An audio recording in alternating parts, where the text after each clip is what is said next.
Hello, it's Zoe Routh, and this is the Zoe Routh Leadership Podcast. And we have a special bonus episode for you today. Because if you haven't noticed, there's a lot going on in the world. And I thought, you know what? It's good to riff with somebody else you have a lot in common with, who's got a different point of view, to talk about and help digest some of this stuff. And so my guest and colleague on the show is Tim Collings. Tim Collings was on the show earlier, and we interviewed him, and I'll make sure there's a link in the show notes to that particular episode. He is one of the founders of 4i Leadership, and he is the host and producer of Better World Leaders podcast. It's another awesome leadership podcast show. And on the show today, we riff about U.S. politics. We get down and dirty about what our reactions were to that, what we're seeing in terms from a bigger picture leadership point of view, and what we might do if we were advising the president or the new president and their team. Plus, there's a really interesting anecdote about dominatrix towards the end. So hang out for that. I hope you enjoy this conversation between colleagues and gives you some insight on what to do when things go a bit crazy around the world. Let's do it.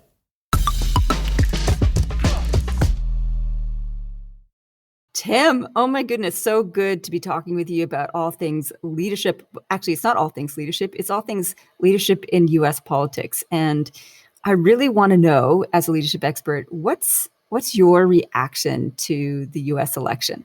So, well, first of all, thank you, Zoe, and it is great to be back together again. I mean, this is just such a prominent debate, issue, point of focus, pain for so many people around the world. And it's been one that I've been paying acute attention to because we have one of our lead team based in Los Angeles. I've got clients, the stateside, both Aussies that have then moved over there and Americans, either that we got introduced to when they were located in Asia or that we've onboarded as clients over there. So it's been an active, sort of springboard of conversation for us all the way through from the election ramp up. And it's obviously not yet over as a debate as we speak, in November.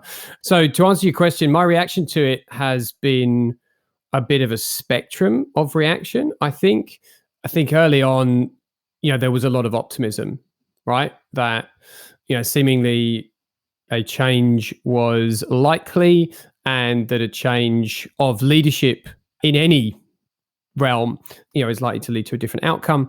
And certainly from where I stand, I think a change of leadership in the US is only going to be a good thing. And that was mainly mirrored, certainly amongst our team and our network and for the most part, our client base as well. And there were just really a few of our clients who were advocating for a continuity. But it's just been that optimism then changed to, I would say, confusion, really, about all of the sort of dust that's been kicked up and the lack of sort of real clarity of go forward, at least at this exact moment in time. But then also a real challenge in trying to reconcile and relate to these very polemic, sort of sides of the debate that we now find, particularly in America. And as a leadership expert, there seems to be, a huge swathe of people who think that leadership's all really about that, and a different but almost equally large swathe of people who think that leadership is all about this. And that divide, I think, is particularly interesting right now. Let's dig into that. I mean, my personal reaction was surprise. And I think it was echoed a lot with the Biden supporters. They were surprised that they didn't get a blue wave. They were surprised that there was so much enduring and growing support for Trump. And I think they were baffled by that, disappointed, obviously, and baffled. And from my point of view, looking over it, I was surprised as well. And I think this is always a clue when we start asking ourselves that question. How can they believe that? How can they believe in Trump? How can they believe in the Republican movement? How can they not see what we see? As soon as we start saying things like that, it's an indicator that we've become a little blinkered. And so that made me pause for a second. I'm like, oh, hang on a minute. Why am I asking these types of questions? These are not helpful questions, because there's an implied judgment in the people who do line up, as you say, to this or that. If they line up to this and that's what I believe, then that's good. And if they don't, then they're wrong. And that's when we start to have divisions and binary discussions and cannot progress constructively. So that was my first reaction was, what? How can, oh, and then figuring out, okay, so what's going on in this country? What is it that people are signing up for when they support Trump ideals? Or what is it they sign up for when they're supporting Democrat and Biden ideals? And that's led me into interesting reflections on looking below the surface and what are the drivers and the patterns that we're seeing. So before I share what I'm seeing, what are you seeing in the this or that kind of equation? Yeah, no, thank you for sharing. And yeah, I agree with everything you said in terms of the surprise and yeah, the majority of people that I've been interacting with, yeah, they would have put money on the table for 50 blue states, right? Like I think that certainly the dialogue over the last sort of 3-4 months has basically been, let's not be presumptuous, but this is a foregone conclusion and it's going to be a whitewashing or a blue washing, which clearly wasn't the outcome. So I think in the this and that, I think to my perspective and what I'm seeing about leadership in particular in that, being Trump and the Republicans and this being Biden and the Democrats, I think there's a couple of things. I think in the contrast between short-termism and sort of more strategic thinking, I think in terms of advocating for individualism and protectionism, and then advocating for, I'm simplifying terms in the extreme here, but unity and togetherness and sort of collectivization, right? So hang on a second. Let me just check something. So you're saying Trumpism is short-term and Democratic ideals are long-term. That's sort of the first assessment, short-term versus long-term? I think that's a big part of it, certainly in terms of the paradigm, and so specifically for business, if I look at where, so Trump versus Biden are focused on different parts of the economy and businesses making a contribution. I think Trump seems to be all right now and sort of what's in it for us being his base. And I would interpret Biden as being more about now and how does now benefit us in the long term. And then having a sort of a more visionary approach to his leadership in terms of setting up for the future and making the future better and legacy and so forth. I agree with that assessment. I think your next comment about individual versus collective is also a really poignant one. That's one that I've been gnawing over as well, because the United States has a long history and meme of the self-made man. And that if you just put your mind to it and put a bit of effort in, you can achieve the American dream. This sort of individual achievement thing is very much ingrained in the American identity and persona. And it's worked well to a point, and then it started to fail because America became a very complex nation. And individualism hasn't always served everybody. In fact, it's failing many. And I think this is sort of where you see the rise of the democratic ideals towards collectivism. It's like individualism can only take us so far, and we need to look after each other. And that's sort of the collective ethos, which gets them branded for being leftists and socialists and communists. And I don't think it has to be that binary, but this is how people are starting to see things. It's like everyone look after themselves versus we need to look after each other. Yeah, absolutely. And I think that then leads into domains that, you and I have explored extensively in our own work and together in the conversations that we've had previously, around humility in leadership and an orientation towards purpose versus perhaps, sort of more celebration of achievement and success. That is basically the sort of the pinnacle and all that you're aiming for. A couple of things that were going through my mind as you were relating that. And I love your term gnawing. I always have these couple of salient, sort of terms that come out of any dialogue with you. And gnawing is definitely a takeaway from this one straight away. I love that. But yeah, I think, if you look at what is celebrated, and this is not just an American thing by any means, but I think the American sort of personification of this is the most almost gratuitous. It's let's look at this thing and then typically in the same breath led by this person. Right, it's Apple, Jobs, it's Amazon, Bezos, it's Tesla, and so on and so on. Right, good on Musk. So what you do see sometimes, and I'll just pick on Zappos as a comparison, is a contrast with that, where it's a celebration of entity, but quite often relating to customers and suppliers as sort of being the linchpins of the success of the entity. And then it's team and community in comparison to entity that did it all by themselves. And well, of course, the customers needed them and the suppliers just do what they're told, and individual versus we got there by really serving our customers and focusing on that side of it. And we really look after our suppliers. And it's not just any individual leader, it's the whole team and it's the community that wraps around the team. And again, I could pick a couple of key phrases out of Biden's, we could probably now refer to it as a victory speech, but one of the half dozen or so speeches that he's made as we've sort of shuffled towards the conclusion, one of the operative phrases in there was how he framed, sort of his approach to his anticipated term as president, being all around moving the US towards an era of prosperity and purpose, and really kind of chaining those two things together.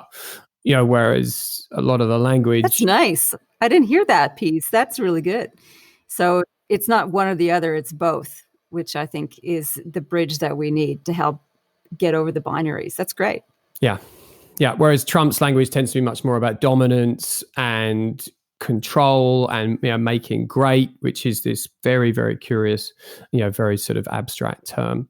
But it's absolutely always about us and sort of holding and sort of defense mentality, whereas Biden's about reaching out and togetherness and joining and journeying. I think those are the more adjectives that I would use to describe his approach. So as you're describing these different patterns, so this is what I've been chewing away at, gnawing it, gnawing, digesting. I've looked at this whole dynamic through the lens of values evolution. So using the spiral dynamics model, which is based on the work of Claire Graves, which talked about that individuals and societies have an evolution of values, it's a transcend and include model, which means that they go through certain stages and we take the earlier stages with us. And as things change, our values can shift and change. And there is a progression going from survival values to start off with, and then belonging values as we work out that we're safer together.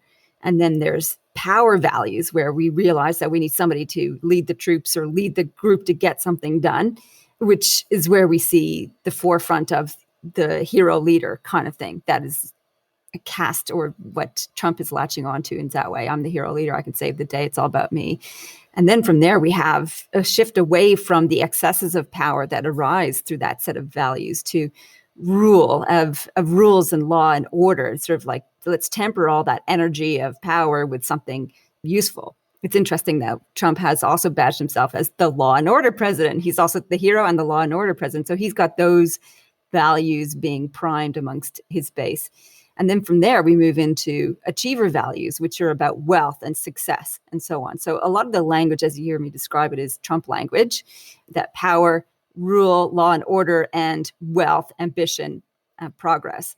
And then there's this tipping point into the next stage, which is not that common, I guess, or less common than the previous ones, which is described, which is into that sense of social responsibility, which has a leftist feel to it, but is social, communal, looking after each other, recognizing each other's perspectives, value of diversity and inclusion. And this is all the language and focus of the Biden and Democrats. And that's where I see the real tension. There's all the earlier stages of value systems at play and active and very vocal and important at odds with this leading emerging edge of social community, diversity, inclusion. And they see each other as opposites. And what's disappointing in some ways is that the Democrats are not all Democrats, those who resonate with that kind of that social community, look after one another paradigm, can be very judgmental. And it's one of the Achilles heel of that particular stage, judgmental of everybody else who's not there with them. So if you're not into diversity and inclusion, you're an asshole, which is what we're hearing. They're calling their fellow Americans, all these ridiculous terms. We heard it from Hillary Clinton describing them as deplorables. We hear them being called fascists. We hear them being called ignorant. We hear them being called the backwater. This is no way to build bridges. And I think there's a deficit in that kind of leading edge thinking or value system that doesn't appreciate all the value set that came before, because there are healthy iterations of power, healthy iterations of rule of law and order, and healthy iterations of achievement and success. And I love that you picked out that Biden's trying to pick out the positive pieces where he's saying it's prosperity and purpose. So prosperity can be a healthy thing and not just, success for its own sake or money for its own sake. So this is what I'm seeing. It's a war of value systems and cultures from that point of view. Have you explored any of that sort of thing in your thinking around this, like a values dynamic from a developmental perspective? Oh, look, I think you've absolutely nailed it. I think the crux of what is the pivot point, in this sort of, swaying, is it a scales? Is it a hill that, must be reached, which is, the kind of pinnacle of utopian society? We're trying to march up it from two sides and both sides kind of stumbling on the way up. Sorry, banana analogy. Don't know where that came from. I think values is, we've spoken about values at length before. I think there's a real danger in, especially when it comes to leadership, from sort of simplifying down to, well, you must have purpose and you must have values. And I think the danger is in simplifying them is not recognizing that purposeful leadership and values-led leadership aren't necessarily going to lead to the outcome that's desired by everybody. Oh, tell me more about that. What do you mean? So I've had this debate with a couple of people over the last few months.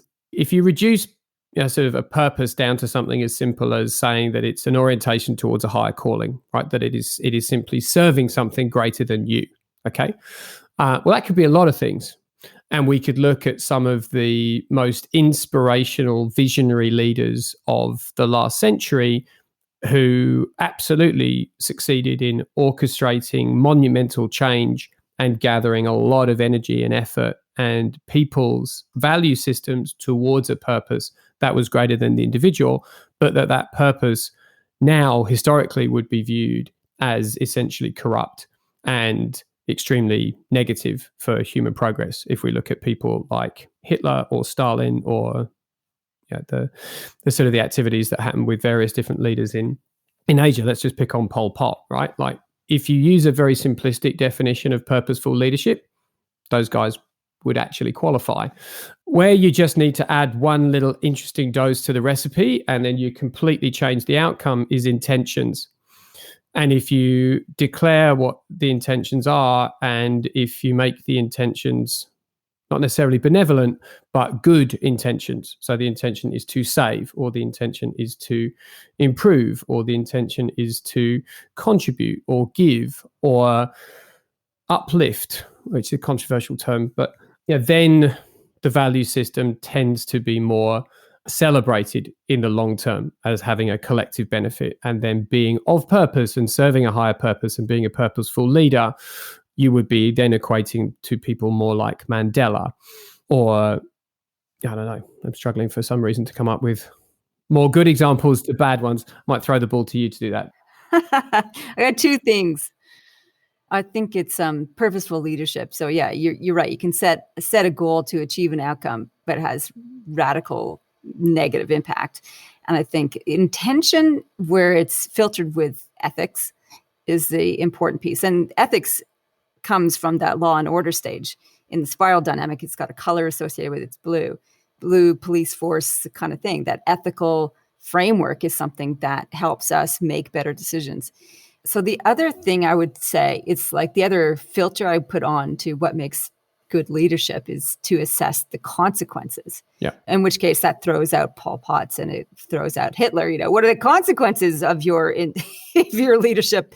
Pretty negative for many. Yeah. And I think so when we apply that principle, and that's sort of what I teach in the leaders that I work with too, when we're developing perspective, is it's not just about what you gain for yourself and your mob that you're leading. It's what are the long-term impacts for yourself, your group, and other people, the ripple effect. Yeah. And I think the ripple effect is pretty important.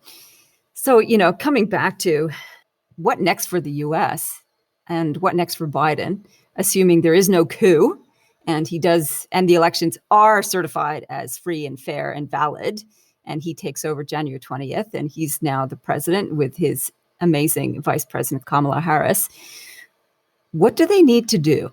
They've got 4 years to unite the country. Can they do it? And where should they start? So if you were advising them, what would you say? Okay, I'm really looking forward to your version of a response to the question that you've just posed. I'm just going to say that right now. But yeah, like if I was to get the call from Joe's chief of staff and say, right, Tim, we've heard about you and the work that you've been doing, and we're also going to be talking to that fabulous woman, Zoe Routh, but we'd like to get your thoughts on what our first, let's just say 120 days should look like. I think there'd probably be 3 things I'd say do, and there'd be probably 1 thing I'd say don't do as much of right now.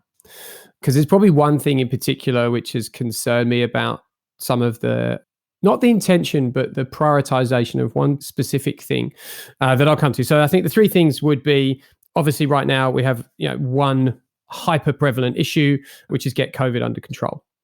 And to make it very contemporary, but like that just needs to be done.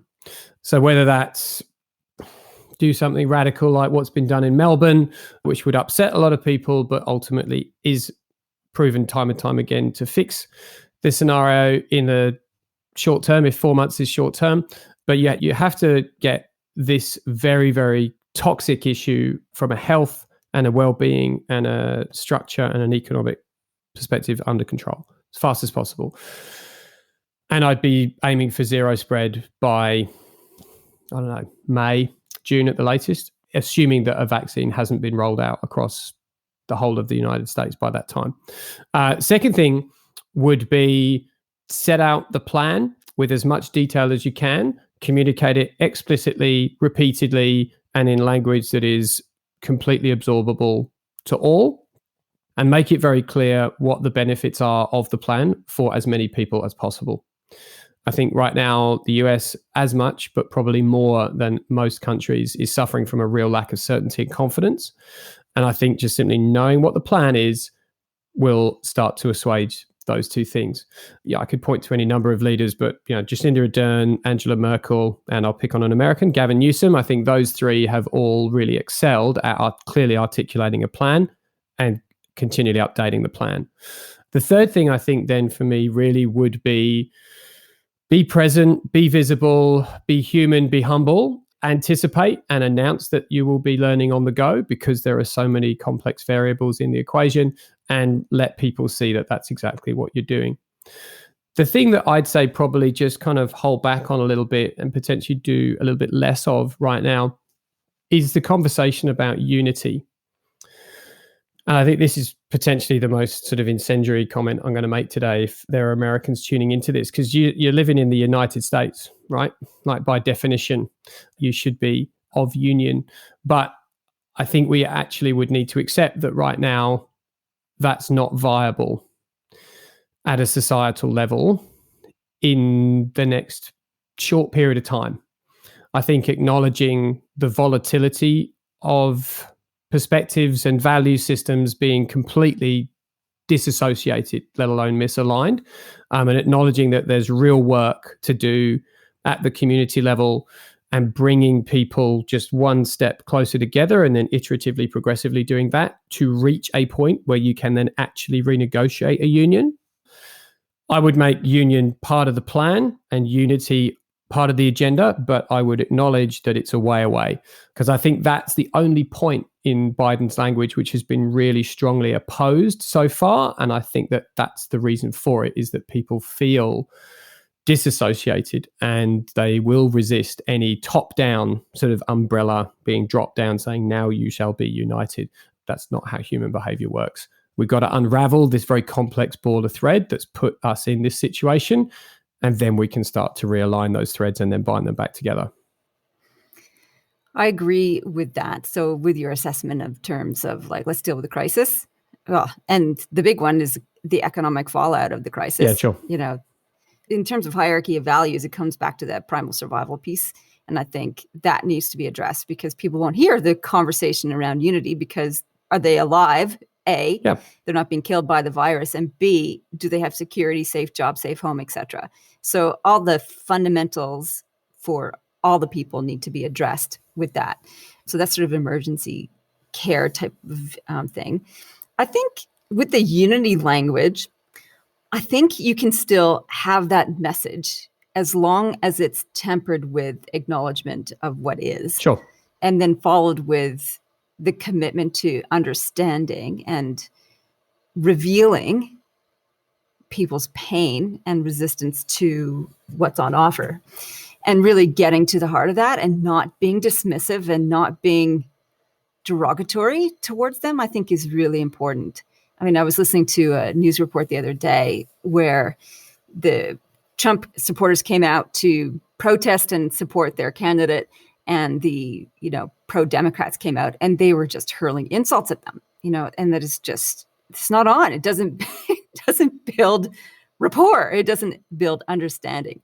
And I think that needs to stop. And I think when we are so outraged by what we see, it's easy to call them lunatics or crazies. And I find myself doing that too, going, that man is such a lunatic, or just reveling in the shock of the conversation or the attitude and so on. I think they're still humans, and I think that's what we need to hold true to.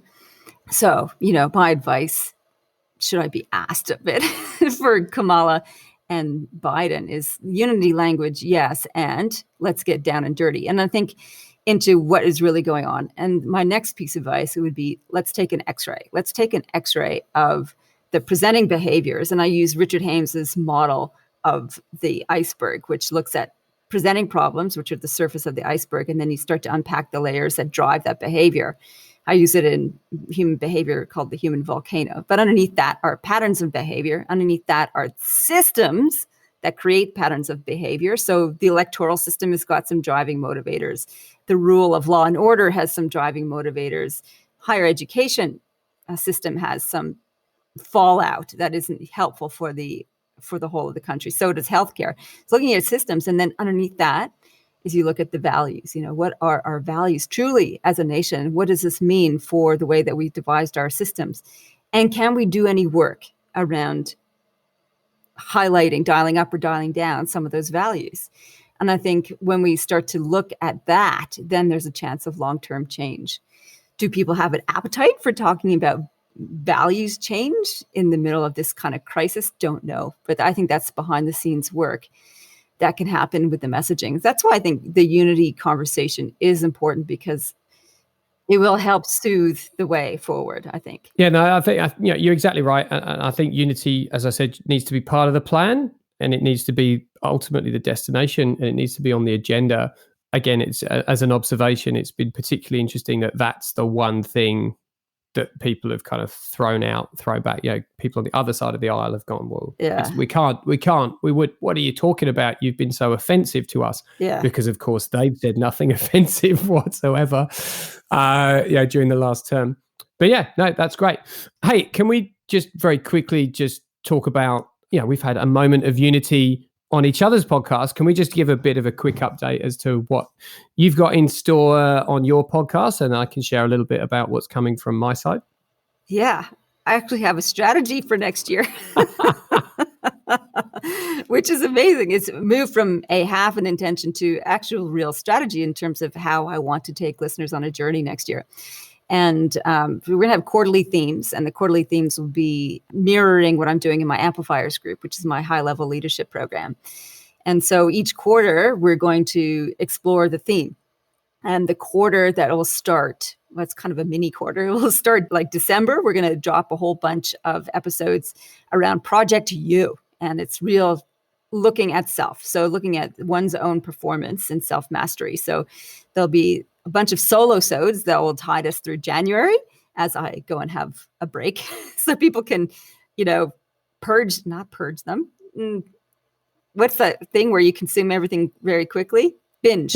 Yeah. Not binge, then purge. The ultimate consumption strategy. Just inhale as much as possible. Yeah.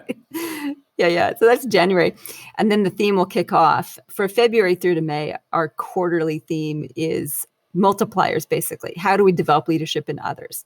And so my intention for each quarter then is to interview expert authors on topics that are relevant to the theme, to interview leaders who are doing that work specifically. So I'll interview leaders on the ground about how do you develop people in your business? How do you develop leaders in your business? And then a couple of solo-sodes to help set up and process the quarter, and a couple of book reviews. So it's going to be changing up the flavoring. So you get a little bit of a smorgasbord of kind of content centered around a theme. So that's what's coming up on my podcast next year. How about you? What's going on with you? Well, I'll tell you in a moment. But first of all, that sounds awesome. I'm an avid consumer of what you do on your podcast, so I will very much look forward to all of that. So for us, we're a little bit newer in this podcast lark than you are, but we've had a successful, I'd say, sort of experiment with our first 2 seasons this year.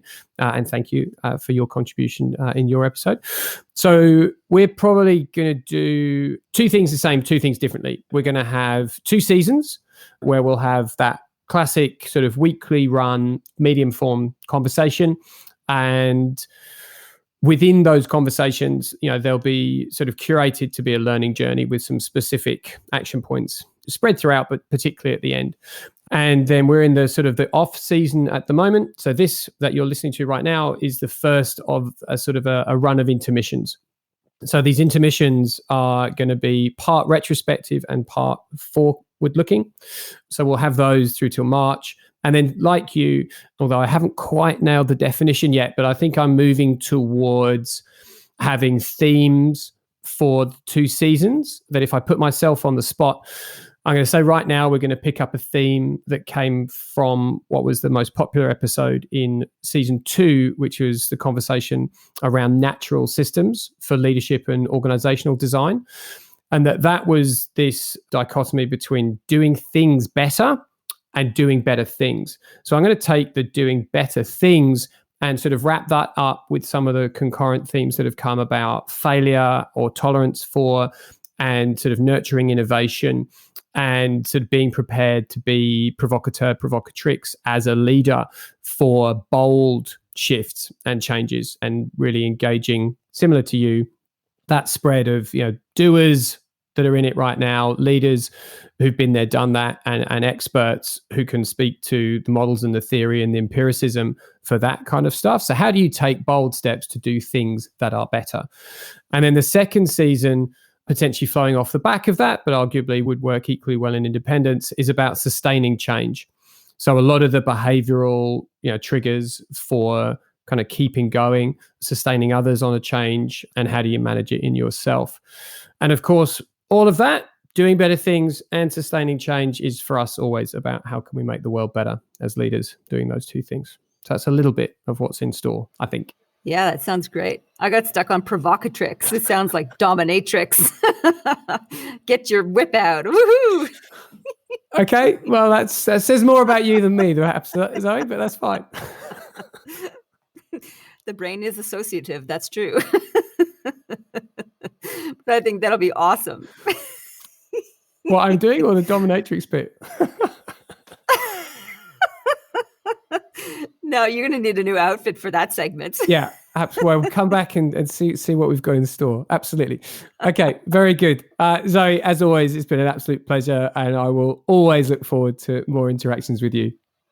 Thanks, Tim. This has been awesome. I look forward to a future collaboration with or without special outfits. Absolutely. Done deal.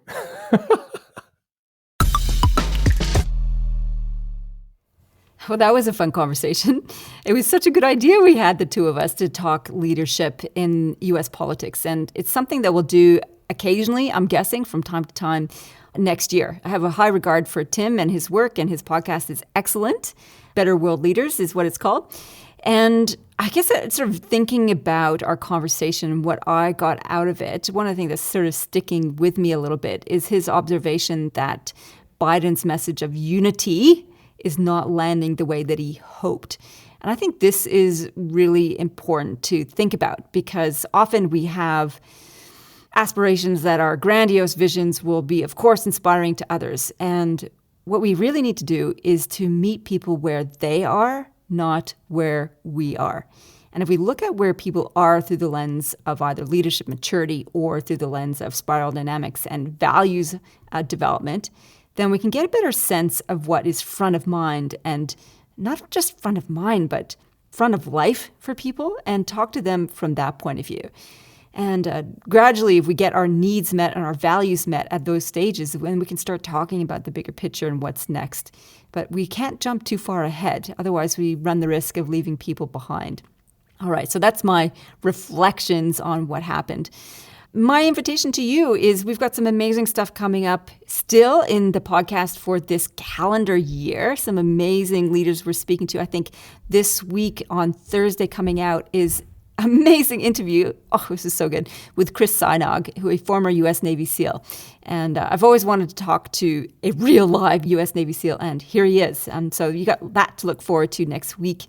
And a couple of amazing interviews still to finish off the year. And then in January, this is a special sneak preview, we are running a crash course, I guess, on Project U. This is a theme in my Amplifiers program, which is my high-level leadership program, which we are still onboarding and taking people on board for the start of the year in February. You can attend virtually. So wherever you are in the world, you can be part of the Amplifiers group. Just email me if you want details, or you can have a look at my website at zoerouth.com to see what Amplifiers is all about. But on the podcast, I'm going to load up in the last week of December a course, a 9-session series. I think it's about 9 sessions on Project U. So you can gorge on it all at once if you like, or meter it out through December and January. And then we'll be back with a new format on the podcast for the first quarter of the year, starting in February. Okay, so that's a little heads up, what to look out for. Do consider joining us for Amplifiers. I'm always on the lookout for amazing leaders who want to take their leadership to a whole new level, who are really ready for influencing on a larger, bigger scale. Okay, well, that's it from me. Enjoy where you are, and in the meantime, live well, lead well.